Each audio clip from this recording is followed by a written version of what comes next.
She didn't wake up one day feeling confident or healed or certain about who she was becoming, because change didn't arrive as a clear decision. It arrived quietly in the way she stopped apologizing for resting, in the way she no longer felt guilty for wanting more than what was familiar.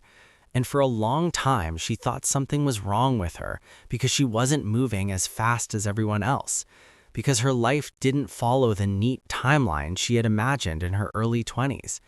But slowly, she began to understand that growth doesn't announce itself, it reveals itself in hindsight, in the moments where you realize you no longer react the way you used to, where silence feels safer than explanation, and choosing yourself no longer feels like rebellion.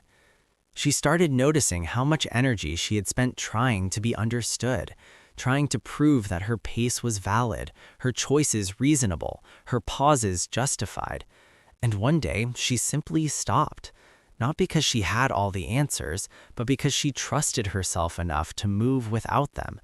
She learned that clarity is not something you wait for, it's something you build by taking small, honest steps, even when the direction isn't obvious. And while uncertainty still existed, it no longer controlled her decisions, because she understood that being lost for a while does not mean you are failing. It means you are listening. And as she allowed herself to evolve without forcing outcomes, she discovered a calm confidence replacing the pressure she once carried. Not the confidence of knowing exactly where she was going, but the confidence of knowing she would adopt. And that trust in herself, quiet and steady, became the foundation of a life that finally felt like her own. There was a time when she measured her worth by momentum, by how busy she looked, how productive her days appeared, how convincingly she could say she was doing fine. And for years, she believed that slowing down meant falling behind, that pausing was a sign of weakness in a world that rewarded constant motion.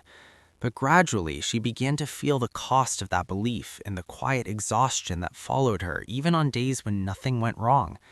And it was in those moments of fatigue that she started questioning whether the life she was chasing was actually one she wanted to live. She noticed how often she said yes out of habit, how rarely she asked herself what she truly needed, and how easily she dismissed her own discomfort as something to push through. Until one evening, alone with her thoughts, she realized that no one had asked her to sacrifice herself. She had simply learned to do it automatically. And that realization didn't bring immediate change, but it planted a pause, a hesitation before the next obligation, a breath before the next commitment. And over time, those pauses became choices. She began choosing rest without justification, boundaries without explanation, and priorities that aligned with her energy instead of draining it. She learned that balance is not about doing less, but about doing what matters with intention.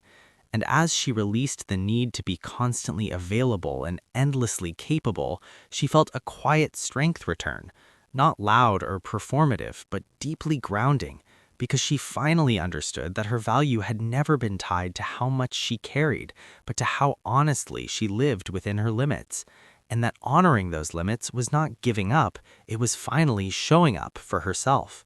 She used to believe that confidence would arrive all at once, like a switch flipping, a moment when doubt disappeared and she would finally feel certain about who she was and where she was going. But instead, it came quietly, built from small decisions that no one else noticed, moments where she chose not to explain herself, not to shrink her opinions, not to apologize for taking up space. And at first, those choices felt uncomfortable, almost wrong, because she had been taught that being liked was safer than being honest. Yet the more she practiced listening to her own instincts, the clearer everything became. She noticed how often her hesitation had never been about lack of ability, but fear of being misunderstood. And once she stopped trying to manage how others perceived her, she felt lighter, more grounded, more present in her own life. She started speaking with calm instead of urgency, acting with intention instead of comparison, and even when uncertainty remained, it no longer paralyzed her because she understood that confidence is not the absence of fear, but the willingness to move forward without waiting for reassurance. And as she reflected on how far she had come, she realized that the strongest version of herself was not the one who never doubted, but the one who learned to trust herself even when doubt existed. And that trust changed the way she walked into rooms, the way she made decisions, and the way she envisioned her future, not as something to prove, but as something to live, steadily, honestly, and on her own terms. She had spent years thinking that progress meant moving faster, achieving more, filling every quiet moment with effort. But what finally changed her life was realizing that growth sometimes looks like slowing down, like choosing intention over urgency. And this realization did not come from a single failure or breakthrough, but from a gradual exhaustion she could no longer ignore. The kind that settles deep when you live too long according to expectations that are not your own. And as she began to question why she said yes so easily and no with so much guilt, she uncovered patterns she had never named before. How often she measured her worth through productivity, how deeply she feared being seen as replaceable, and how rarely she asked herself what she actually wanted without filtering the answer through other people's comfort. And when she allowed those questions to exist without rushing to fix them, something softened inside her. She started redefining success not as constant momentum, but as alignment. Days where her actions matched her values, even if the results were quieter. And this shift changed how she approached her work, her relationships, and her inner dialogue. She became more selective with her energy, more honest about her limits, and less willing to perform strength when what she needed was rest. And although uncertainty still appeared, it no longer felt like a threat because she trusted herself to navigate it with awareness rather than panic. And in this slower, more deliberate way of living, she discovered a deeper confidence, not built on external validation or visible achievement, but on self-respect, the kind that grows when you stop abandoning yourself for approval. And as she looked ahead, she understood that her life did not need to be louder or faster to be meaningful. It only needed to be true to who she was becoming. And that truth, once honored consistently, had the power to carry her forward with clarity, resilience, and a calm sense of purpose that finally felt sustainable. For a long time, she believed that confidence was something you either had or didn't, a fixed trait that other people seemed to wear effortlessly while she constantly questioned herself. But what she slowly began to understand was that confidence is not built in moments of certainty. It is built in moments of doubt, when you choose to stay present instead of retreating. And this realization came not from success, but from repeated situations where she felt unsure, exposed, or behind, and yet continued to show up anyway, even when her voice shook or her decisions felt imperfect. And as she paid attention to these moments, she noticed how often she had been waiting for permission to trust herself, permission that never actually arrived, because it was never something others could give. And once she stopped treating hesitation as a flaw and started seeing it as part of the process, she allowed herself to take action without needing complete clarity. And this changed the way she experienced failure. Mistakes no longer felt like proof that she was incapable, but like information, feedback that helped her adjust rather than retreat. And with each choice made from honesty rather than fear, her sense of self became more grounded, less dependent on external reassurance, and more anchored in lived experience. And while insecurity did not disappear, it lost its authority over her decisions. It became a background noise rather than a controlling voice. And in learning to move forward alongside uncertainty instead of waiting for it to disappear, she discovered a quieter form of confidence, one that did not announce itself or seek validation, but remained steady even when outcomes were unclear. And as she continued building her life from this place, she realized that confidence was never about being fearless. It was about being willing to trust herself enough to act, reflect, and grow again and again, even when the path ahead was still unfolding. There was a moment when she realized that constantly trying to be understood had quietly shaped almost every decision she made, from the way she explained herself to the way she softened her opinions before anyone could challenge them. And this habit did not come from dishonesty, but from fear, the fear of being misinterpreted, rejected, or dismissed.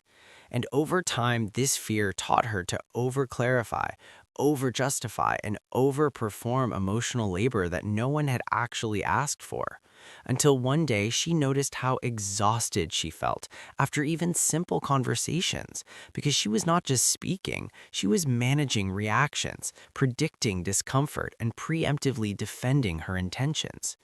And it was in this exhaustion that a shift began, not dramatic or sudden, but deliberate, as she started experimenting with saying less instead of more, allowing pauses instead of explanations, and letting people sit with their own interpretations rather than rushing to correct them. And at first, this felt deeply uncomfortable, like neglecting a responsibility she had carried for years. But slowly, she observed something surprising. The people who truly cared did not require constant reassurance, and those who misunderstood her were often committed to misunderstanding, regardless of how carefully she spoke. And this realization freed her from the illusion that clarity could control outcomes, because understanding, she learned, is a shared effort, not a solo performance. And as she released the need to be perfectly perceived, she reclaimed energy that had been drained by constant self-monitoring, energy she could now invest in listening to herself instead of performing for others. And while this change did not eliminate conflict or misalignment, it made her boundaries clearer and her presence more authentic. And in choosing to speak from truth rather than fear of misinterpretation, she discovered a deeper sense of calm, one that came from knowing that her responsibility ended with honesty, not with managing how others chose to receive it. As time passed, she began to understand that some endings do not announce themselves with clear words or dramatic exits, but arrive quietly, disguised as routine, as familiarity, as the slow erosion of curiosity and effort.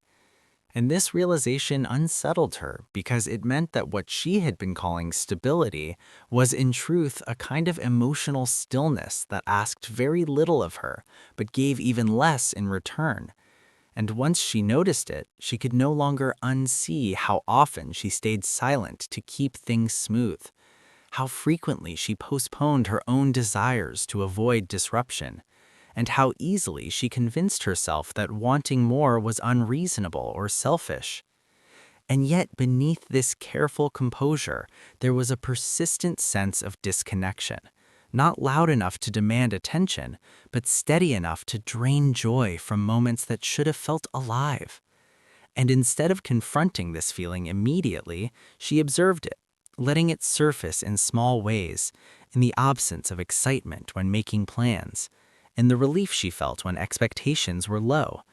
And through this observation, she realized that the relationship, the routine, the version of life she was inhabiting no longer reflected who she was becoming.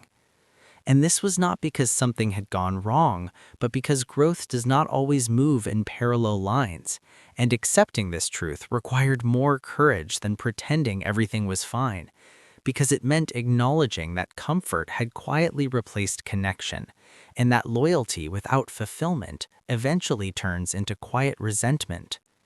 And when she allowed herself to sit with this understanding without rushing to fix or explain it, she felt both grief and clarity. Grief for what once felt meaningful, and clarity for what she could no longer deny. And in that clarity, she recognized that choosing herself did not mean rejecting others, but honoring the evolution that had been asking for her attention all along. And while the path forward remained uncertain, she knew that remaining where she no longer felt present would be the greater loss. And this knowledge, though heavy, carried a strange sense of relief, because it aligned her actions with the truth she had been holding back for far too long.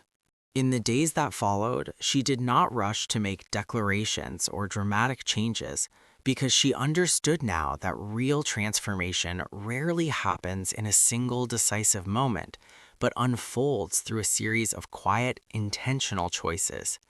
And this awareness shifted how she approached everything, from the way she spoke to the way she listened, to the boundaries she began to set without apology or over-explanation. And as she moved through her daily life, she noticed how different it felt to act from honesty rather than obligation, to respond from clarity instead of habit. And although there were moments of doubt, moments when the familiarity of the old patterns tried to pull her back with the promise of ease, she recognized that ease without alignment had been the very thing that left her feeling unseen within her own life. And this recognition gave her strength. Not loud or confrontational strength, but a steady resolve that grounded her decisions. And as conversations unfolded, some difficult and some unexpectedly gentle, she allowed herself to be present without managing outcomes or protecting others from discomfort at the cost of her own truth. And through this process, she discovered that loss and relief often coexist, that letting go can ache even when it is necessary, and that growth does not erase tenderness for what once mattered, it simply reframes it.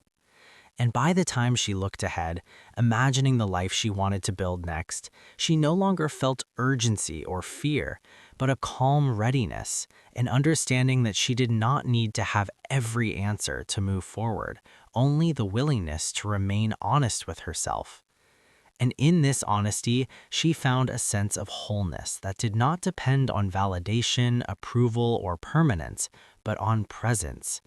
And while the future remained open and undefined, it no longer felt intimidating because she trusted herself to meet it fully, awake and grounded in a truth she would no longer abandon. And in that trust, she finally felt aligned with her own life.